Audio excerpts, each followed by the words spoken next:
Welcome to Ideas, a time of conversation about all things board games. Community is built on conversations, and games are built on ideas.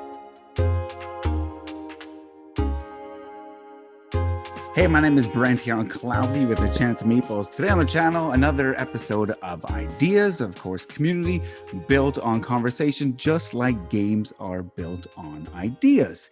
And today, I feel very honored to have a fellow Canadian as part of this episode of Ideas. And today, from Off the Page Games, right?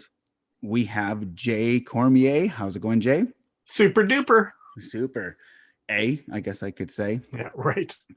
So, on this, we talk about board gaming. We talk about what got us into the hobby, why we love the hobby, and then, of course, game designs.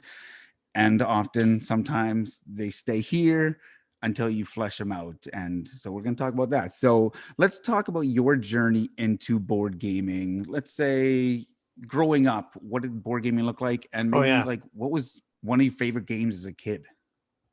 Yeah, I would play games all the time, whether it was D&D with my friends, Car Wars, just making up my own games, and playing family game nights with my dad. So it would be like Trivial Pursuit, Pictionary, and a Canadian classic called Pole Economy, which nobody's ever heard of. And it was like an advanced Monopoly, and actually had a few decisions in there that were a bit more interesting. So I enjoyed that one. And it was very similar to Monopoly. Pole Economy. Yeah, I kid you not. I think I've heard of this thing. Yeah, it's a Canadian board game. Yeah, it's hilarious. But so I just love game night because the games part is fun to try to figure out and solve these little puzzles, but B, the getting together family or friends, the social part. So I just always loved games, including video games. Grew up with tons of video games from the Atari 2600 to the VIC-20 and the Commodore 64, all the way up. Always involved in games. Do you still play video games? I do, but for some reason I feel like guilty because now I've got this business, running a publishing company here, right. And I'm like, oh man, I could be working on my business and making that grow. What am I doing playing video games? But I love them still, and I got 2 5-year-old boys now, and so I'm getting them into the video games with like Mario stuff, like very nice kind of happy stuff. Right. To be totally honest, I still play on my WiiWare. I still play monthly Mario Brothers 3. It's still the best Mario game, and there's just something about I could just sit there and just veg, and I just get into this like zone of when I was 7, right? Yep. And I just know everything, and it's just like therapeutic. But so you played as a kid, as an adult now, what would you say are some of your favorite games that you enjoy playing now? That aren't ones I've designed. Right. Yes. I always like games that are innovative and do things like, oh, that's different. And I just, even if I won't play it a ton of times, I just love games like, now I got to look at the titles of them. There is one where you have to, I can't remember the title of it. You have to put a transparency over and draw a path. And just like really kind of innovative games, or like the fake artist goes to New York, just games with a clever twist to it, whether it's a component that's cool or whether it's a mechanic that's cool. Like when Dixit came out, that was a really clever mechanic that no one ever done, where you don't want to get everybody to guess what you did. You want only some people to guess what you did, and that one little thing made you go, oh, that's interesting. And of course, Code Names is the game we all punch ourselves for not designing, because it seems so simple right in hindsight, but obviously it took Vlada to design it. Yeah, and it sold a lot of copies. Yes, it a lot of copies. So you said some of your own designs. How long have you been designing games, and what kind of got you into the design space? I guess like for real, seriously, like let's do this, kind of like 17 years, I think. Around 2005, I think, is when we officially started. Like, let's do this, design games. And it's more because me and my buddy Sen played games all the time, and we're both creative, doing a lot of theater in university days and whatnot. And so creative people just got to be creative. Right. And we like board games, so that just naturally turned to like, we could do this. We could make a game. And our first game we tried to make just didn't even get finished because it was terrible. We couldn't figure it out. We didn't know anything about game design besides playing games like most people. And we gave up. And it wasn't until I moved from the Ontario, Toronto area all the way up to Vancouver, BC, in Canada, and for those that weren't familiar with those cities. um and Sen came to visit very short after, and we said, like, let's design board games again. Like, let's try harder this time, because it'll allow us an opportunity to stay in touch, and keep like talking to each other as friends, because now we're like, provinces apart. Yep. And that was the trick. Actually, we used, like, at the time, a personal forum that we rented or bought or whatever, and it allowed us to keep track of all our thoughts and all the different games, and we just started churning out games like wild. So it was great. That was the key. Have you ever gone back to that original game that you guys tried to design? Funny enough, in a way we did. We were designing a game that is called Acrotiri, and came out, and it was a nice kind of pick up and deliver tile laying game, and it just wasn't meaty enough. It was just go get the stuff, bring it back. It wasn't fun enough. It didn't have an edge or something neat about it. And we thought, oh, remember that first game we designed where it had this idea about, you had to make the map match, like, to make the board match the map card you had. And that was one of the concepts early on, but we couldn't figure it out. Can we do that in this game? And that's the key mechanic in Acrotiri that makes that game totally cool and unique, is that you have map cards that show you where a temple is, but you have to it's a tile laying game. So you have to make the world look like your map. And then you go, oh, look, I found this. My map says I found a temple on this island. It's really cool. Is that a 2022 release? Acrotiri is an old game, and it's now out of print. Okay. Looking for new partners to reprint that game. Very cool. Yeah. Very cool. So at what point did you then say to yourself, hey, I'm actually good at this. Like, let's do this more? I don't know. I don't know if we ever just kind of like sat back and said we're good at it. We just kind of, one thing that was kind of interesting was we had about 6 games designed, and we're like, what do we do with this now? And this is back in 2006, maybe 2007 maybe. And back then there was not much on the internet. There was zero on the internet for what to do with game design. Right. And this is like the iPhone just came out that year, for context. Right. And so somebody had told us, we had one connection to a publisher in New York, and he looked at one of our games and he liked it. And he said you should go to Gamma. And Gamma is a convention for board game retailers and publishers to meet up and chat to each other. So that was in Vegas. So I'm in Vancouver. So that was a pretty quick hop for me. And I hopped on over. But before going, we thought maybe I come from a background working in retail, and especially in training. And so I know a lot of vendors and whatnot provide like little sell sheets, little like 1-page reviews of what their product does. And I thought maybe we should do that for our board games that we're pitching, so that I can just show them. And so I'll say we invented the sell sheet for board games, which is now a prolific industry standard for game design and pitching games. I'm going to say we did that because maybe somebody else also designed it around the same time. I'd never seen anybody else use it or do anything with that ever. And now it's 100% a standard that everybody has a sell sheet when they pitch. Not has to have, but that's just a nice thing that a lot of publishers will say that they want: a sell sheet, a 1-page, very visual overview of your game.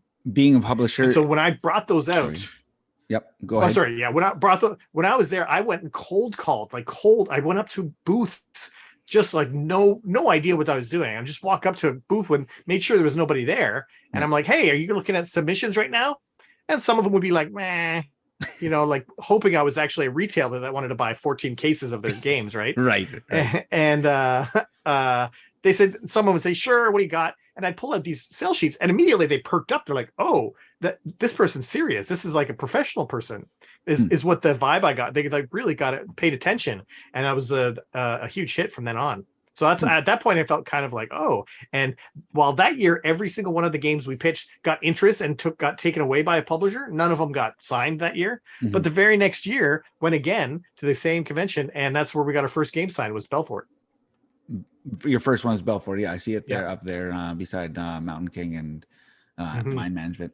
So you mentioned about video games, and I remember on the playground in school, being in grade 3, being like, man, the greatest job of all time has to be playtesting video games. And then, I grew up a little bit, and I started realizing that there's a lot to go in that. And I'm going to bring this around, but for you, as a game designer, how do you deal with like days where game design feels like just straight work and not fun? Because you think of, oh, you play test games, or oh, you play board games all day long, you must have like the greatest job and just fun all the time. But clearly that cannot be the case, or I'm assuming is not the case, where you play tested something X amount of times and you're kind of just in a rut or you're stuck. Like how do you move Yeah. forward in Yeah. things like that, and make it fun again when it's work? I've often stated, and I have a blog that details this, that in order to be successful at game design, you have to be your own MVP. And that's my own little acronym that stands for motivation, versatility, and positive persistent. And so motivation is what you're talking about. How do you stay motivated? And there's numerous ways to do it. For me, for the majority of the games that I've designed, I've done it with a partner. And having a partner is a great way to stay motivated, because you're not always in sync with motivation. And so hopefully sometimes if you're feeling low, your partner can pick up the slack and maybe come up with some ideas you'll be like, oh, that is interesting, and get you right back into it. So the ability to bounce ideas off someone just is like immediately like super motivating for me, because yeah, you're right. I tried designing games by myself and it gets a little depressing, because you're like, I can't figure this out on my own. And as soon as I have somebody to bounce ideas off of, boom, we're back in it. Right. So that's one way I stay motivated is for sure, is having partners. Sen Feng Lin being the main partner for most of my games, but not all of them, but most of them. Right. I've done the Scooby-Doo game behind you. I love it. Yeah. How was that? Was that like just so cool that you were able to work on that IP? Like, how did you get that? It was Sen's and my favorite show growing up as kids. So we were both like, and one of the best things we had was the Warner Brothers. I don't know who it was. IP whole exec person or something like that, went through the whole content, and he says that was really cool. He's like, what episode was that from? And we're like, it's not from an episode. He's like, oh wow, it's super on brand. Yeah. So it's very good job. And we're like, yay, that felt really, really nice to hear. Did you guys do all the writing as well in that? Like, yep. Yeah, like I did that, and I'm like, this is like my childhood. Like, this is watching an episode of Scooby-Doo. I loved it. It's a series now. We got the Shining came out next, and the Goonies is out now. Right. I have seen the other two. I haven't done the other two, but very much intrigued, especially with the Goonies. So as mentioned at the top, you are a publisher, off the page games, right? Yes. And you guys have a brand new game that's hitting Kickstarter like right October 4th. Yeah. Right away. So what is this game, Harrow County? Yeah.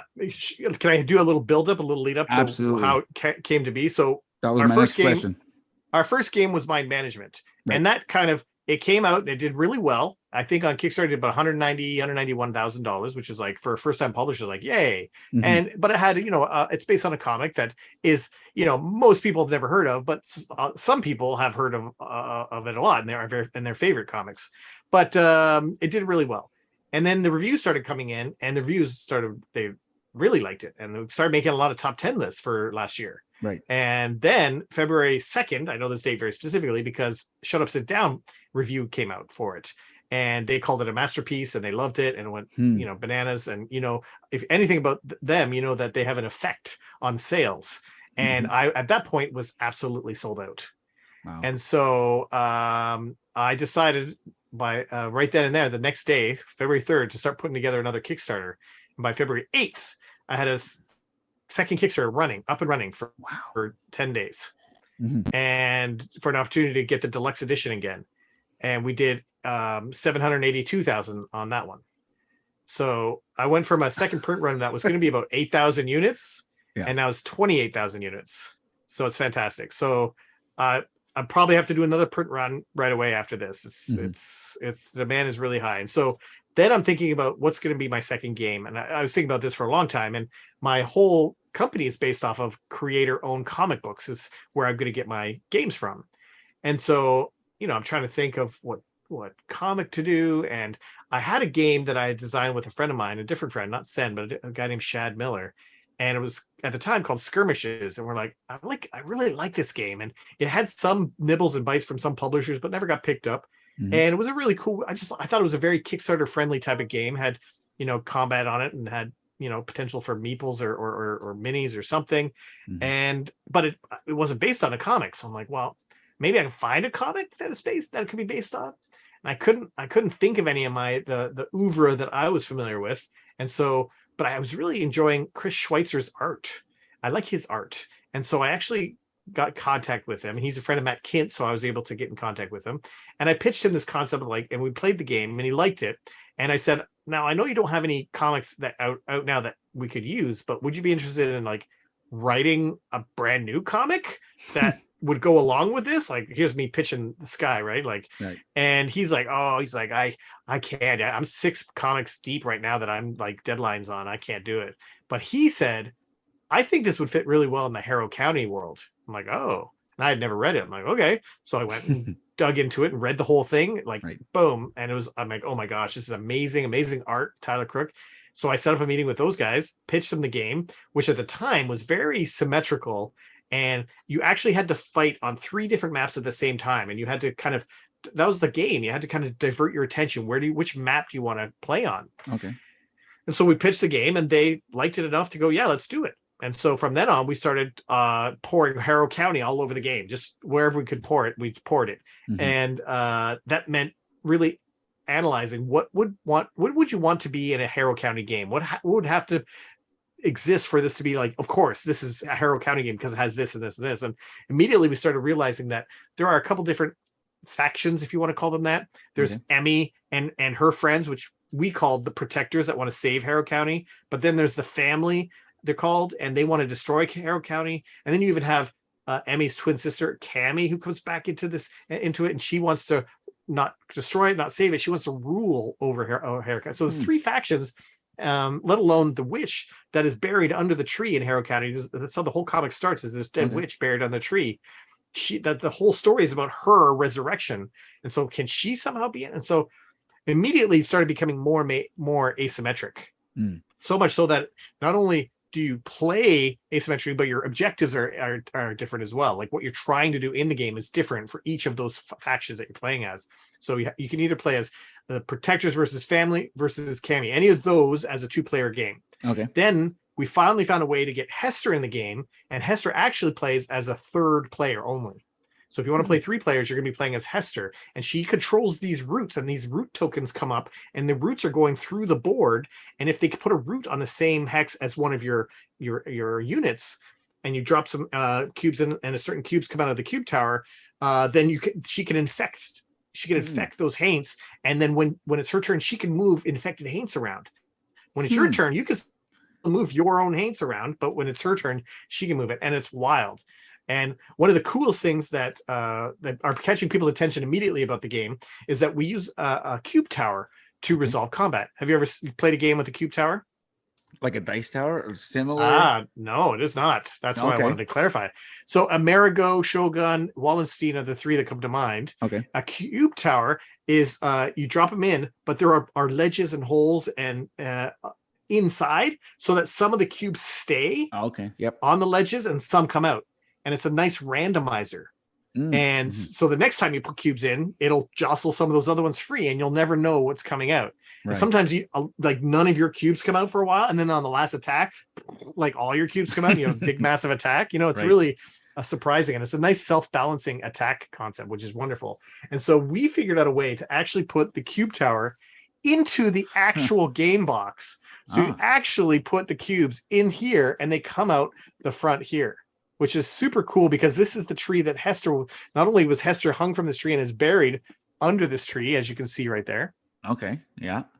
That hole right here in the tree is where Emmy was born out of. She was literally born out of this tree and grew up with these kind of special powers. And everyone assumed she was going to be the witch, because why wouldn't you? She's born out of a tree that a witch is buried under. But she grows up to be the protectors, and she kind of wants to save the town. So that is not only a gimmick, but it's actually, relevant to the story, this tree and this hole. So it's so cool that the combat resolution comes out of this hole, Right. Very, very cool. That's awesome. So, there's that one. And then, as you said, mind management. And that one is immersed with the comics as well, right?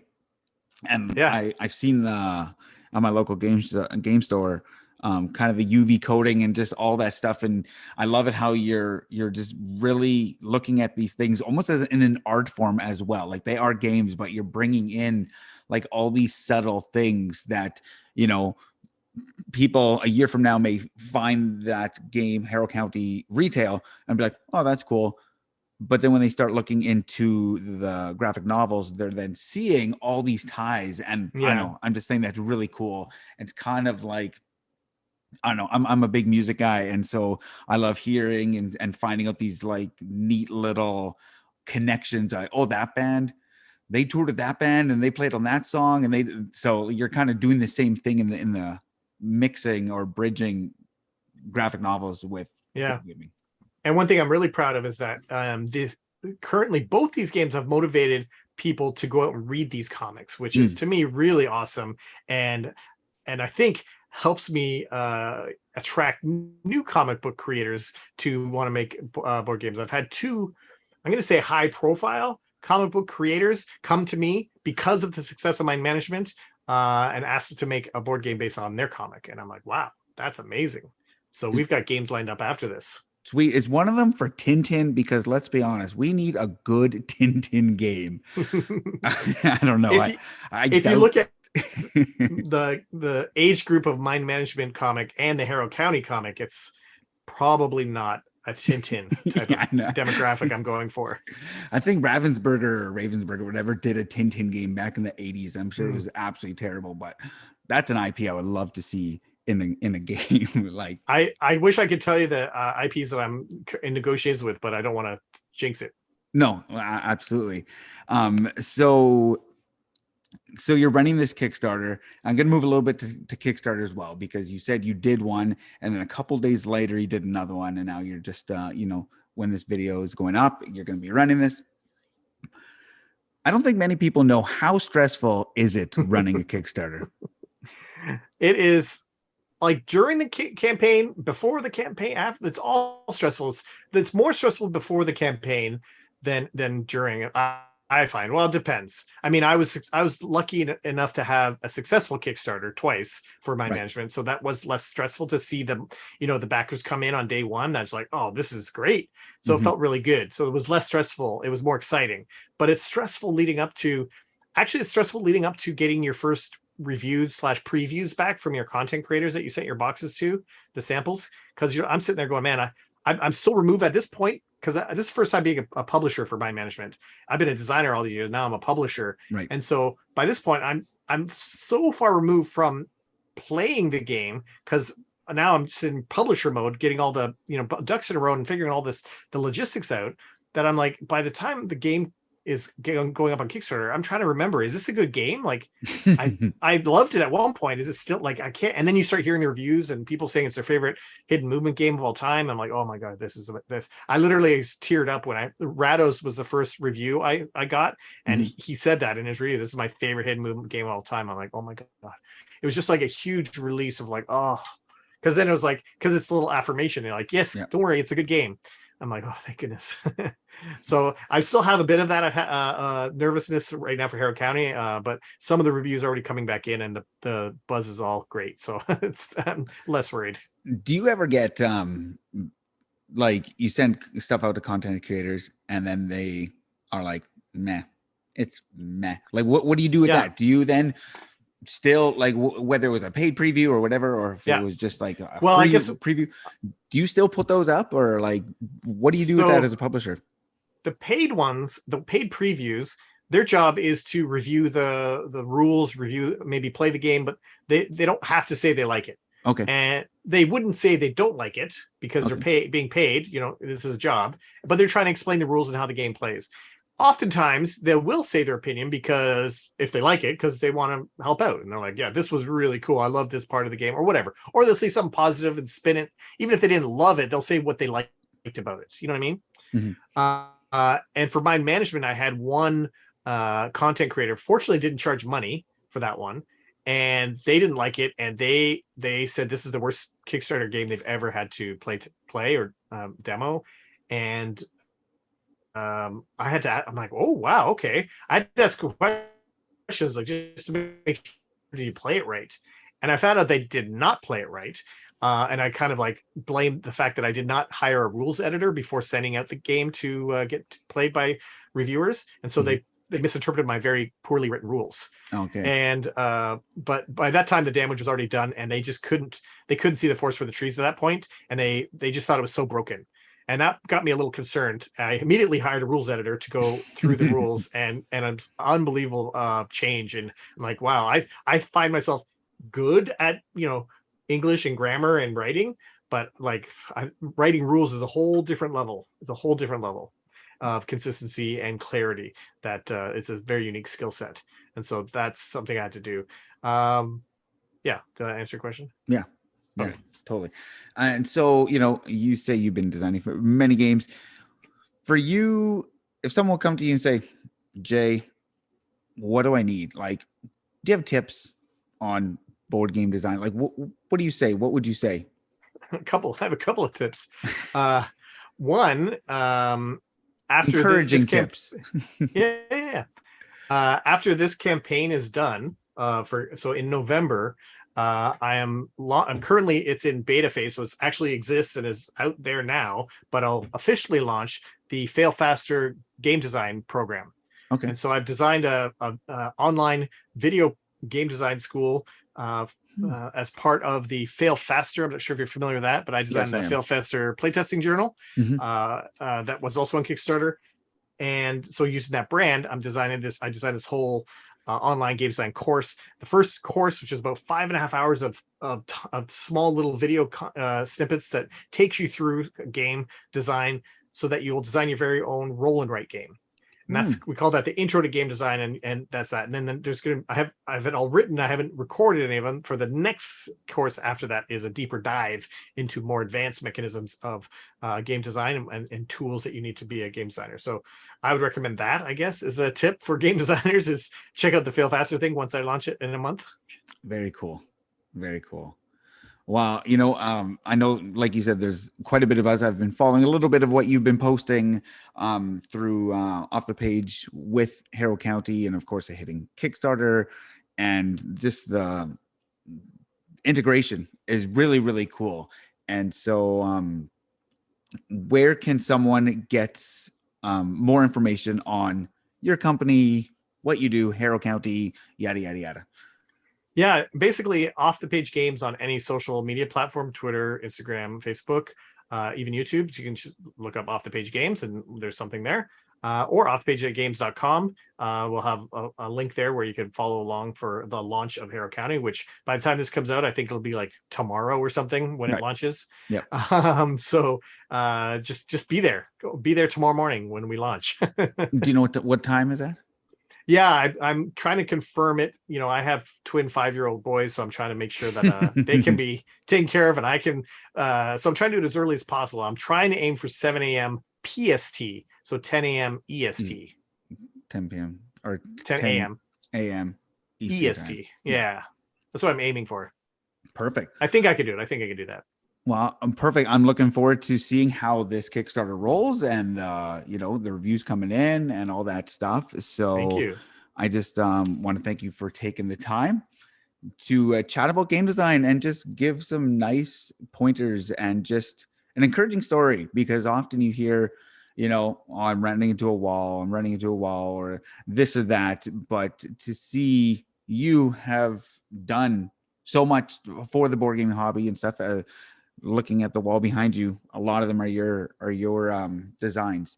And so I just want to thank you for taking this time. And of course, as Jay mentioned, check his stuff out on Facebook. Check out Harrow County on Kickstarter starting October 4th. My name is Brent. Check us out on Facebook, Cloudy with a Chance of Meeples. Remember, grab your umbrella. The forecast is cloudy with a chance of meeples. Thanks for watching. Don't forget to like and subscribe, and remember to grab your umbrella because the forecast is cloudy with a chance of meeples.